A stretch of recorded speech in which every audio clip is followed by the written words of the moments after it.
స్తుతి పాడుటకే బ్రతికించిన జీవనదాతవు నీవేనయ్యా.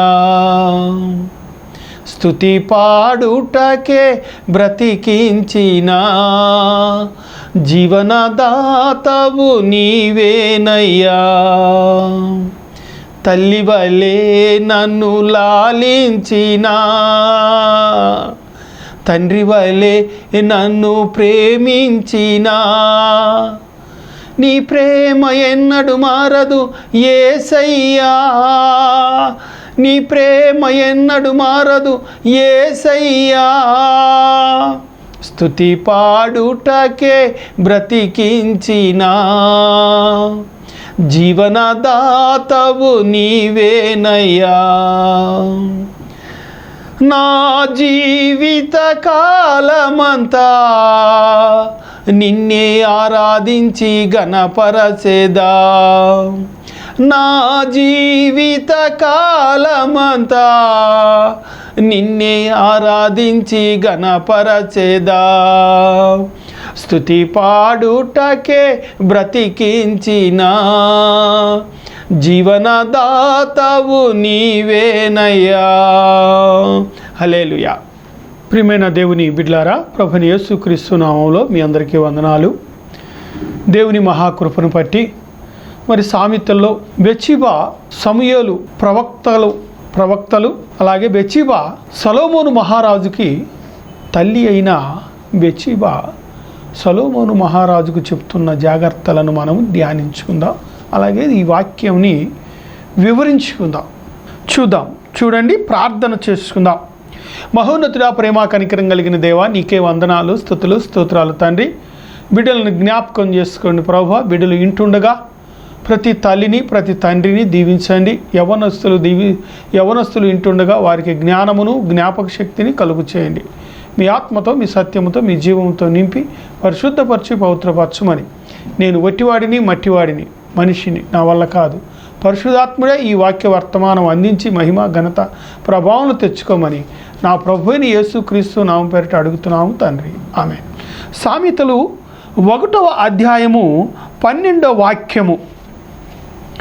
పాతాళము మనుషులను మృంగివేయునట్లు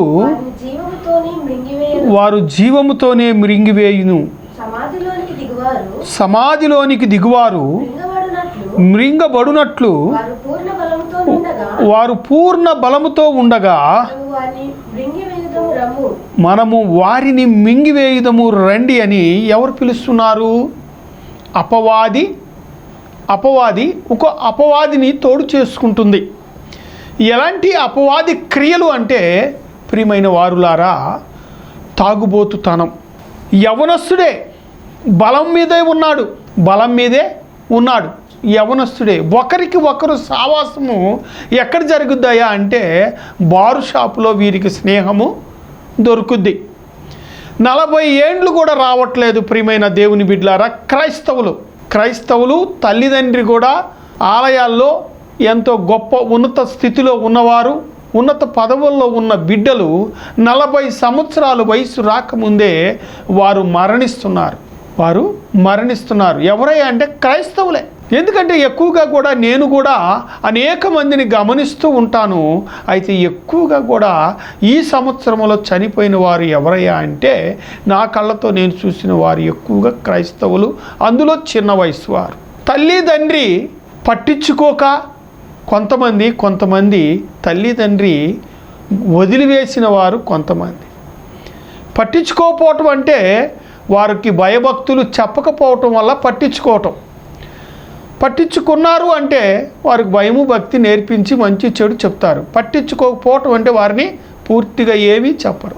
కొంతమంది ఏమో అసలు కావాలనే ఈ బానిసత్వానికి, మందు బానిసత్వానికి తల్లి ప్రోత్సహిస్తుంది, తండ్రి ప్రోత్సహిస్తున్నాడు. ప్రియమైన వారులారా, భర్త యవనస్తుడు, ఈమెకి 3 పిల్లలు ఉన్నారు. ఈ యవ్వన వయస్సులో ఉన్న ఆమె భర్త చనిపోయాడు. భర్త చనిపోయిన తర్వాత ఆమెకి ఉద్యోగం వచ్చింది. ఈ ఉద్యోగంలోనికి ఆమె వెళ్తూ ఈ బిడ్డల్ని పూర్తిగా మర్చిపోయింది. ఆమె కూడా ఆమె కూడా భ్రష్టత్వంలోనికి వెళ్ళిపోయి పిల్లలు మరణించాడు. దేవుడు మాకేం మేలు చేశాడు, దేవుడు ఏం మేలు చేశాడు అని ఈ తల్లిదండ్రి దేవుని మీద నిందలు మోపుతున్నారు. ప్రియమైన వారలారా, దేవుని మీద నిందలు మోపవద్దు. ఎందుకనగా దేవుడు చెప్పిన ప్రతీది కూడా నీవు పాటించితే మేలే. చదువుకున్నాం కదా, పాడు చేద్దాము రండి. మంచివాడికి స్నేహితులు ఎవ్వరు ఉండరండి. మంచివాడికి స్నేహితులు ఎవ్వరూ ఉండరు. ఎందుకంటే వీడు మంచి మాటలు చెప్తారు కనుక వాడి స్నేహము చేయరు. చెడ్డవానికి అనేక మంది స్నేహితులు ఉంటారు, వయస్సుని మించిన స్నేహితులు. తల్లిదారి తల్లిదే, పిల్లదార పిల్లదైపోయింది. తాగిపోతూ తనానికి బానిసలైపోయి వారు చిన్న వయసులో మళ్ళీ వివాహం చేసుకొని వారికి మళ్ళీ బిడ్డలు ఇచ్చి ఈ తీరా చూసేలేకే వారి యవ్వన వయసులోకి వచ్చేలేకే ఈ తండ్రి ఉండట్లేదు. ఎందుకని? తల్లి నేర్పించట్లేదు, తండ్రి కుటుంబాన్ని పట్టించుకోవట్లేదు. కనుక పాడైపోతున్నారా, నువ్వు వాళ్ళతో స్నేహం చేయవద్దు అని ఈ తల్లి తండ్రి చెప్పట్లేదు. తెలివి కల్లవాడు తప్పుకొని వస్తాడు, కానీ తెలివి తక్కువ వాడు బానిసైపోయి మందుకి మరణాలు ఎక్కువగా ఈ సంవత్సరంలో క్రైస్తవులే నేను చూసిన వారిలో ఉన్నారు. దానికి తోడు చిన్న వయసు. మరొకసారి చదువమ్మ ఇదే మాట. పాతాళము మనుషులను మృంగివేయుటకు. అదిగో చూడండి, జీవంతో ఉన్నప్పుడే బలం పోయింది, జీవం పోయినట్లేగా. బలం అంతా పోయిందండి, ఇంక జీవం పోయినట్టేగా. ఇంకా పాతాళంలోనికంటే అనేకమైన వ్యాధులతో తన భార్య కూడా తన మాట వినక, బిడ్డలు వినక మంచం పాలైపోయి వారు పాతాళంలోనికి వెళ్ళిపోయినట్లే. దాని భావం అది. చాలామంది కూడా కుటుంబాలను కూల్చుకుంటున్నారు వీరు చెప్పుడు మాటలు విని కుటుంబాలని, స్త్రీలు వారి కుటుంబాలని, వారి వంశ ప్రతిష్ట గౌరవ మర్యాదలను తల్లిదండ్రి వారి తరపును, అత్తింటి వారి తరపున గౌరవ మర్యాదలు పోగొడుతున్నారు. చెప్పుడు మాటలు విని భ్రష్టత్వంలోనికి వెళ్ళిపోయి పాతాళంలోనికి పడిపోతున్నారు. ఎయిడ్స్ వ్యాధి ఇంకా చాలామందిలో ఉన్నది. ఎయిడ్స్తో చనిపోతున్నారు. బ్రతికి ఉన్నప్పుడే పాతాళము వారిని మృంగివేస్తుంది. రోజు రోజుకి క్షీణించిపోతూ వారు మంచము పాలైపోయి నష్టపోయి మరణానికి పాలవుతున్నారు. చెప్పుడు మాటల వలన భర్తని మోసం చేస్తున్నారు. చెప్పుడు మాటల వలన వారు కుటుంబ గౌరవాన్ని పాడు చేస్తున్నారు. బిడ్డల వివాహ వయసు వచ్చేటప్పటికి వారి తల్లి ప్రవర్తన ఎలాంటిది అని వారి పిల్లలని ఎవరు వివాహము చేసుకోవటానికి ఇష్టపడట్లేదు. నీ భర్త దగ్గర లేని సంతోషము ఎదుటి వారి పురుషుని దగ్గర నీకు సంతోషం ఎలా ఉంటుంది? కేవలం చెప్పుడు మాటలను బట్టి నీ కుటుంబాన్ని నీవు పాడు చేసుకుంటున్నావు. నీవు పాతాళములోనికి దిగిపోతున్నావు. బిడ్డల వివాహ విషయం పోతుంది. బిడ్డల వివాహ విషయం కూడా ఏమైపోతుంది? నష్టమే కదా. వాళ్ళ అమ్మ ఫలాని ప్రవర్తన కలిగిందంటే చేసుకుంటారా? రాణిస్తారా? గమనించండి దయచేసి ప్రియ క్రైస్తవులారా. బాప్టిజం తీసుకొని మీరు మీ కుటుంబాలను కట్టుకోవటానికి చూడండి. బాప్టిజం తీసుకొని రక్షణ పొంది కుటుంబాలని కూల్చివేసుకోవద్దు. ఆలోచించండి దయచేసి. ప్రతి ఒక్కరు ఫోన్ చేసి చెప్తారు, అయ్యగారు మీరు చెప్పే వాక్యం మేము వింటున్నామని. వింటున్న వాళ్ళకి నేను చెప్తున్న మాట ఇదే. మీ తల్లిదండ్రి గౌరవ మర్యాదలను, మీ ఊరి ప్రతిష్టను, మీ అత్తింటి వారి గౌరవ మర్యాదలను, వారి ప్రతిష్టను దయచేసి నిలబెట్టండి. నీ భర్త దగ్గర సంతోషము లేని సంతోషం వేరొకరి దగ్గర ఉండదు. అది నీ దృష్టిలో పెట్టుకొని చెప్పుడు మాటలకు లోనవి నీవు నష్టపోవద్దు, పాతాళంలోనికి దిగవద్దు. చూద్దాం, ఇంకొక మాట చూసుకుందామండి ప్రియమైన వారులారా. 2 పేతురు 2వ అధ్యాయము 18వ వాక్యము. మీరు వ్యర్థమైన డంబపు మాటలు పలుకుచు తామే శరీర సంబంధమైన దురాశలు గలవారై తప్పు మార్గమందు నడుచువారిలో నుండి అప్పుడే తప్పించుకొనిన వారిని పోకిరీ చేష్టల చేత మనలు కోల్పుచున్నారు. చూడండి, ఇప్పుడే కదా చెప్పుకున్నాం. అయితే ఈ వాక్యం చూపించలేదు, ముందు ఈ వాక్యముని చూపించలేదు. చెప్పుడు మాటలు విని డంబము కలిగిన మాటలతో నీ కుటుంబాన్ని నీవు దయచేసి పాడు చేసుకునవద్దు. దయచేసి పాడు చేసుకునవద్దు. మరొక్కసారి చదవమ్మా. ఇదే 2 పేతురు 2:18. వారు వ్యర్థమైన డంబము మాటలు పలుకుచు తామే అదిగో చూడండి, శరీర సంబంధమైన దురాశలు గలవారై అదిగో చూడండి ప్రియమైన వారులారా, తప్పు మార్గమందు నడుచు వారిలో నుండి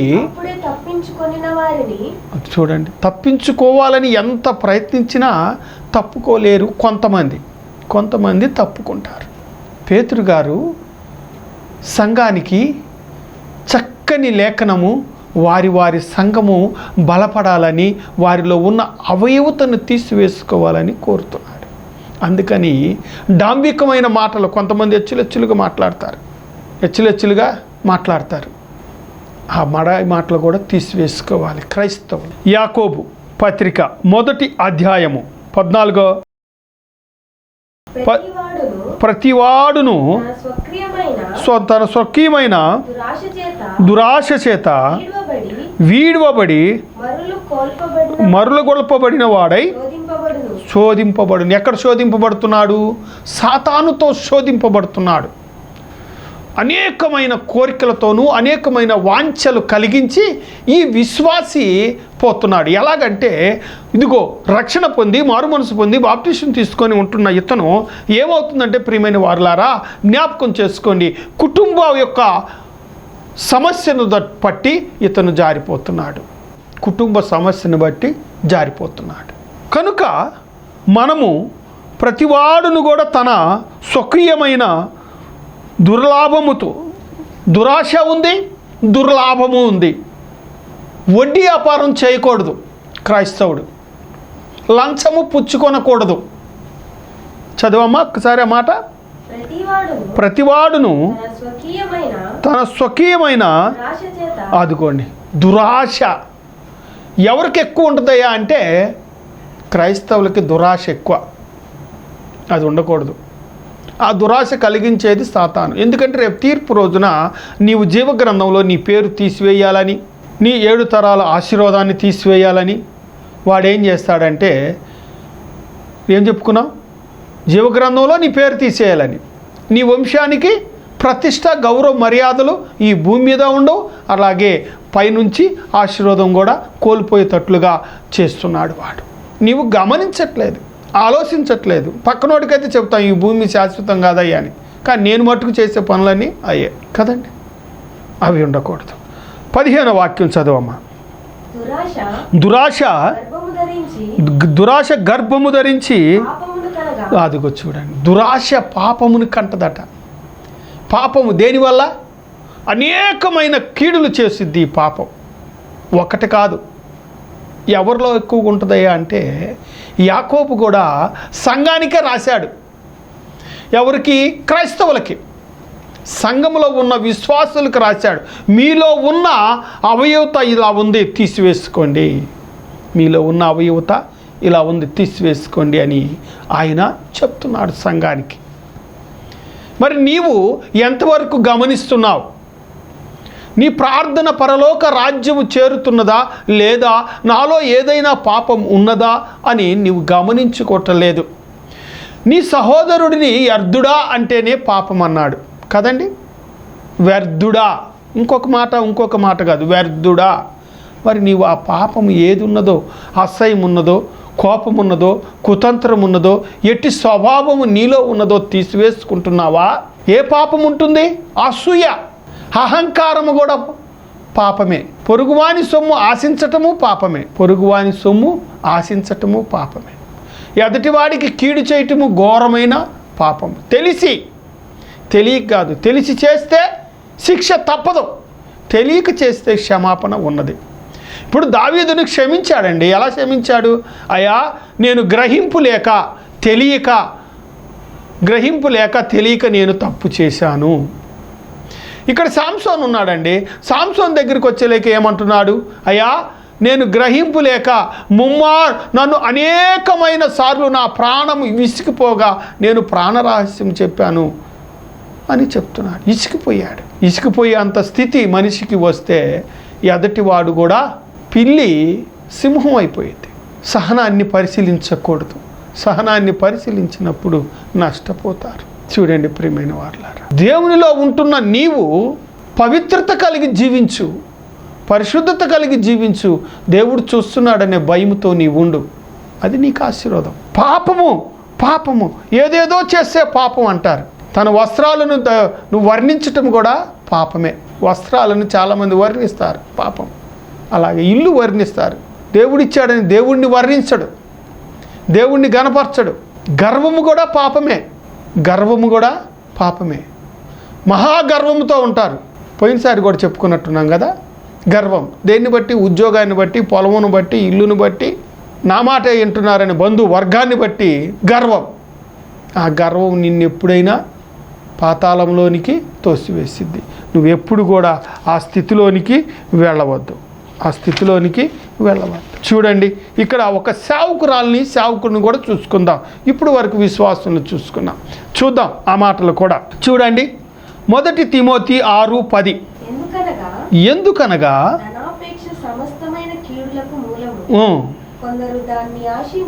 కొందరు దానిని ఆశించి విశ్వాసము నుండి తొలగిపోయి నానా బాధలతో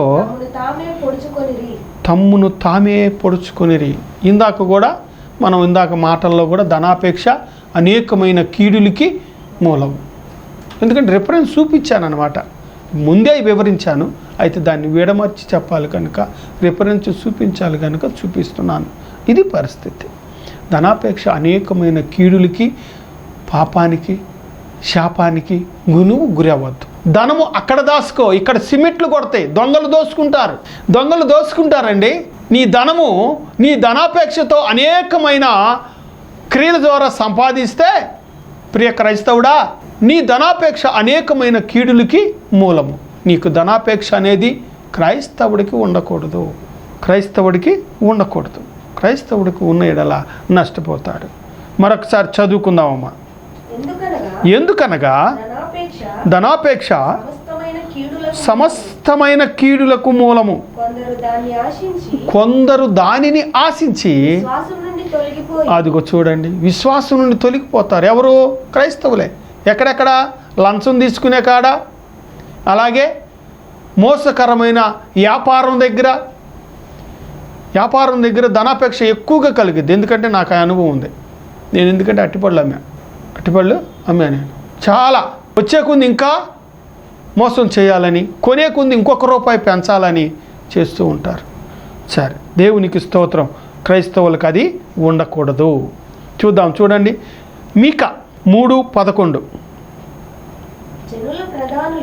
జనుల ప్రధానులు లంచము పుచ్చుకొని తీర్పు తీర్చుదురు. వారి యాజకులు. చూడండి, యాజకులు అనగా పాస్టర్లు. ఈ పాస్టర్లో కూడా చాలామంది డబ్బులు ఆశించి ఎదుటివాడికి కీడు చేస్తున్నారు. చదువు అమ్మ, పూర్తిగా చదువు. జనుల ప్రధానులు లంచము పుచ్చుకొని తీర్పు తీర్చుదురు. వారి యాజకులు చూడండి కూలికి బోధిస్తున్నారంట. ఒక్క నిమిషం అమ్మా. చూడండి ప్రియమైన వారులారా, నీవు సమూయేలు పిల్లలు ఎందుకు వద్దన్నారు ఇశ్రాయేలీల ప్రజలు? సమూయేలు మహాప్రవక్త, ప్రార్థనాపరుడు, దేవుడైన యెహోవాతో ముఖాముఖిగా మాట్లాడినవాడు. వాని కుమారులు ఇశ్రాయేలీల ప్రజలకు లంచము తీసుకొని అన్యాయాన్ని న్యాయంగా ప్రకటిస్తున్నారని సమూయేలు వద్దకు వచ్చి మాకు రాజు కావాలి అన్నారు. ఎవరు వీళ్ళు? మరి యాజకుని యొక్క బిడ్డలు లేదా ప్రవక్తని యొక్క బిడ్డలు, అనగా వీరు కూడా ఒక రకంగా పాస్టర్లే. ఇప్పుడు చదువమ్మా కిందకే. ప్రవక్తలు అదిగో చూడండి, ప్రవక్తలు ద్రవ్యం అనగా లంచం అని అనుకోవచ్చు, డబ్బులు, ధనాపేక్ష అని కూడా అనవచ్చు. ఇప్పుడు పాస్టర్లో ఉందే అది. నేను ఎవరికి నచ్చను, ఉన్నది ఉన్నట్టు మాట్లాడతా. ధనాపేక్ష, ఎవరికి ఉండకూడదు? ఫాస్టర్కి అనేవాడికి ఉండకూడదు. దాన్ని బట్టి ఎన్ని తప్పుడు ప్రవచనాలు ప్రవచిస్తున్నారు చూద్దాం. చదువమ్మా. ప్రవక్తలు ద్రవ్యము కొరకు, అదిగో చూడండి. ఈ రోజుల్లో ప్రియమైన దేవుని బిడ్డలారా, అనేక మంది ఎందుకని చాలామంది విశ్వాసులను తప్పుడు దోవ పట్టిస్తూ దర్శనాలు ఉన్నాయని, ప్రవచనం ఉన్నదని, అదిగో అది జరిగిద్ది ఇది జరిగిద్దని చెప్తూ ఉంటారు. ఇప్పుడు పేతురు గారు సీమోను ఇంటి యొద్ద ఉండి ప్రార్థన చేస్తుండగా కొర్నేలితో మాట్లాడాడు కదండి.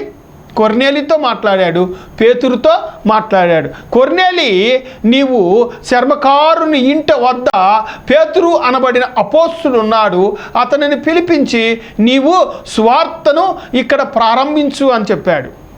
అలాగే పేతురుకి ఏం చెప్పాడు?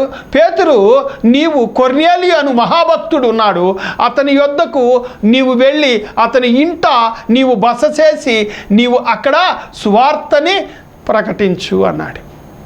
మరి ఇక్కడ చూస్తేనేమో ఇంకొకసారి చదువు తల్లి. జనుల ప్రధానులు లంచము పుచ్చుకొని తీర్పు తీర్చుదురు, వారి యాజకులు కూలికి బోధింతురు, ప్రవక్తలు ద్రవ్యము కొరకు చోది చెప్పుదురు. అయినను వారు యెహోవాని ఆధారము చేసుకొని యెహోవా మన మధ్యనున్నాడని, ఏ కీడు రానే రాదని వారు చెప్తారు.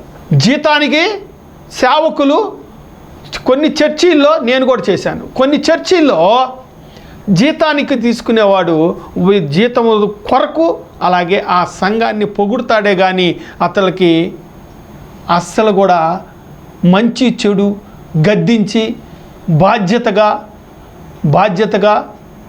చెప్పడం, తండ్రి బాధ్యతగా చెప్పడం, తల్లి బాధ్యతగా చెప్పడం, స్నేహితుని బాధ్యతగా చెప్పడం, రక్త సంబంధిక బాధ్యతగా చెప్పడం. జీతం ఇస్తున్నాడు, వాక్యం చెబుతున్నాం, జీతం తీసుకుంటున్నాం, అంతేగాని భయముని వారి హృదయాలలో, ఎవరి హృదయాల్లో? విశ్వాసుల హృదయాల్లో భయముని పుట్టించడు. జీతం తీసుకుంటున్నాడు కనుక పొడి మాటలు, కవ్వించు మాటలు, నవ్వించు మాటలు చెప్పి పులిపీటి దిగిపోతాడు, జీతం తీసుకొని వెళ్ళిపోతాడు. కొంతమంది ప్రవక్తనీలు అని ఉన్నారు, వారైతే తప్పుడు ప్రవచనాలు చెప్పి జోబి నింపుకుంటున్నారు. సోది చెప్పేవాడికును ఇలాంటి ప్రవర్తన కలిగిన సేవకులు ఈ రోజున 100% ఉన్నారు. 100% ఇట్లాంటి వారు ఉన్నారు. ఎవరో ఒకళ్ళు ఇద్దరు మంచి వాళ్ళు ఉంటే వారిని కూడా ఇళ్లలో కలిపేసి మాట్లాడుతూ ఉంటారు విశ్వాసులు. ప్రియమైన వారులారా, దయచేసి ప్రియ దైవ సేవకులారా, ఇలాంటి ప్రవర్తనను తీసివేసుకోండి. దయచేసి సోది మాటలు చెప్పవద్దు. సోది చెప్పే వాళ్ళకి తగుద్దు, అది నీకు తగదు. నువ్వు దైవ కుమారుడవి, పరిశుద్ధాత్మని పొందుకున్నవాడి, మళ్ళీ దేవుడే మాకు తోడున్నాడు అని చెప్తున్నారు. ఎంత అబద్ధం! దర్శనం అనేది ఇద్దరికి కనపడాలండి, స్వరం అనేది ఇద్దరికి కనపడి, కొర్నేలికి కనపడింది, పేతురుకి కనపడింది. తప్పుడు ప్రవచనాలు ఎందుకంటే చెప్తారు. Railway station, Vijayawada railway station 7వ నెంబర్ ప్లాట్ఫారం మీద అనేక మంది ఉంటారు. మేము సేవకులు, మేము పాస్టర్ములు అంటుంటారు. ఎక్కడికి పడితే అక్కడికి వాళ్ళు వెళ్ళిపోతూ ఉంటారు. ఏం చేస్తారమ్మా అంటే, మేము సేవకురాలండి, నాకు ప్రవచన వరం ఉందండి అంటారు. అంతా మోసం. కుటుంబాన్ని, బిడ్డల్ని గాలికి వదిలేసి రోడ్ల మీద తిరిగేవాళ్ళు సేవకురాండ్లు, విశ్వాసులు. చూడండి ప్రియమైన వారులారా, దయచేసి గమనించండి. రేపటి రోజున ఏమంటాడు? అక్రమ చేయవారులారా, నా యొద్ద నుండి మీరు తొలగిపోండి. ఏమంటున్నాడు? అయ్యా, నీ పేరు మీద మేము దయ్యాలు వెళ్ళగొట్టామే, నీ పేరు మీద మేము స్వస్థతలు చేశామే, నీ పేరు మీద మేము స్వార్థను ప్రకటించామే, అయ్యా ఏంటి నీవు అలా అంటావు? అక్రమ చేయవారులారా, నా యొద్ద నుండి తొలగిపోండి. ఇక్కడే నువ్వు శుభ్రంగా ఉంటావు, కానీ పరలోక రాజ్యంలో నీకు స్థానం లేదు. అది సంపాదించుకు. ఇంకో లాస్ట్ సారి చదువుకొని ముగించుకుందామమ్మా. ఇదిగో చదవండి, మీకా 3:11. జనుల ప్రధానులు లంచము పుచ్చుకొని, చాలండి ఒక్క నిమిషం. అయితే వీరు ఎవరితో పోల్చాడు? సమూయేలు బిడ్డలతో పోల్చాడు. కిందకు చదువు. వారి యాజకులు కూలికి బోధించుదురు. జీవితం తీసుకొని బోధించేవాడు బాధ్యత, భారము, బిడ్డలు కన్న బిడ్డల వలె బాధ్యత కలిగి, రక్త సంబంధం వలె ప్రేమ కలిగి, వారికి కొట్టినట్టుగా చక్కని మార్గంలోనికి నడిపే బాధ్యత ఈ సేవకుడికి ఉండదు. ఎందుకంటే జీతం తీసుకుంటున్నాడు, తన పని చేస్తున్నాడు, వెళ్ళిపోతున్నాడు. రేపు నీకు లెక్క ఉంది, నాకు లెక్క ఉంది. నీవు భారం కలిగి, బాధ్యత కలిగి, అపోస్తులైన పౌలు వలె లేనట్లే ఇదిగో పేతురు వలె, యోహాను వలె, ఆంద్రేయ వలె భారం కలిగి, బాధ్యత కలిగి నీవు విజ్ఞాపన చేసి ఇదిగో నీకు అప్పచెప్పిన నీ బిడ్డల్ని నీవు దేవుని సన్నిధికి నడిపించావా? లేదు, అపోస్తులైన పౌలు ఎంతో కఠినమైన స్వార్థను ప్రకటించాడు, నువ్వు ప్రకటించావా అని చెప్తాడు. ప్రియమని జీతము తీసుకొని సేవ చేసే సేవకుడా ఆలోచించు. ఇంకో కిందకి చదవమ్మా మాట, కిందకి. ప్రవక్తలు అదిగోండి, ప్రవక్తలు చాలామంది సోది చెప్తున్నారు. ఇప్పుడు సోది చెప్తానికి బయలుదేరారు. అది చాలా శాపానికి, పాపానికి గురవద్దు. మళ్ళీ మాకు దేవుడైన యెహోవా తోడున్నాడు, మన మధ్యలో ఉన్నాడని చెప్తున్నారు. ఉండడండి. వ్యర్థుడా అంటేనే పరిశుధాత్మ పక్కకి వెళ్ళిపోయిద్దండి. ఆ అనుభవం మీకుందా? మాకుంది. నేను డంకా మీద దెబ్బ కొట్టి చెప్పగలను. ఆలోచించుకోని ప్రభువైన యేసుక్రీస్తు నామంలో మీరు తప్పుడు ప్రవచనాలు, తప్పుడు కళల గురించి చెప్పొద్దని ప్రభువైన యేసు నామంలో అడుగుతూ ప్రార్థన చేసుకొని మనం ఈ వాక్యముని ముగించుకుందాం. మహోన్నతుడా, ప్రేమ కనికరం కలిగిన దేవా, నీకే వందనాలు, స్తుతులు, స్తోత్రాలు తండ్రి. జ్ఞాపకం చేసుకోండి, ఈ వాక్యం వింటున్న విశ్వాసి మారు మనసు పొందాలి, తన కుటుంబాన్ని, తన బిడ్డలను సరిచేసుకోవాలి. అటు విధంగానే ప్రభువా, ఇదిగో నా తండ్రి సేవకుడు జీతము కొరకే కాక బాధ్యత కలిగి, భారం కలిగి పౌలు వలె స్వార్థని ప్రకటించాలి. అయా సోది చెప్పువాడు కాక ఉన్నది ఉన్నట్లుగా ప్రకటించేటట్లుగా సహాయం చేయమని, నీ ఆత్మతో, నీ సత్యంతో, జీవంతో నింపమని, ఇంటున్న ప్రతి తండ్రిని, ప్రతి తల్లిని మరొకసారి నీ చేతులకు అప్పచెబుతున్నా దీవించి మహిమ పొందమని నా ప్రభువైన యేసుక్రీస్తు నామం పేరిట అడిగి మిక్కిలి వినయంతో వేడుకుంటున్నాను. ప్రియా పరలోకపు తండ్రి, ఆమేన్. రక్తమేజెన్సీలు యేసుకు సంపూర్ణ కలుగును గాక. ఆమేన్. ఈ కార్యక్రమానికి సహకరించుటకు, మీ కానుకలు పంపుటకు మా అకౌంట్ నంబర్ 427729059996. ఈ కార్యక్రమానికి సహకరించుటకు, మీ కానుకలు పంపుటకు మా అకౌంట్ నంబర్ 427729059996.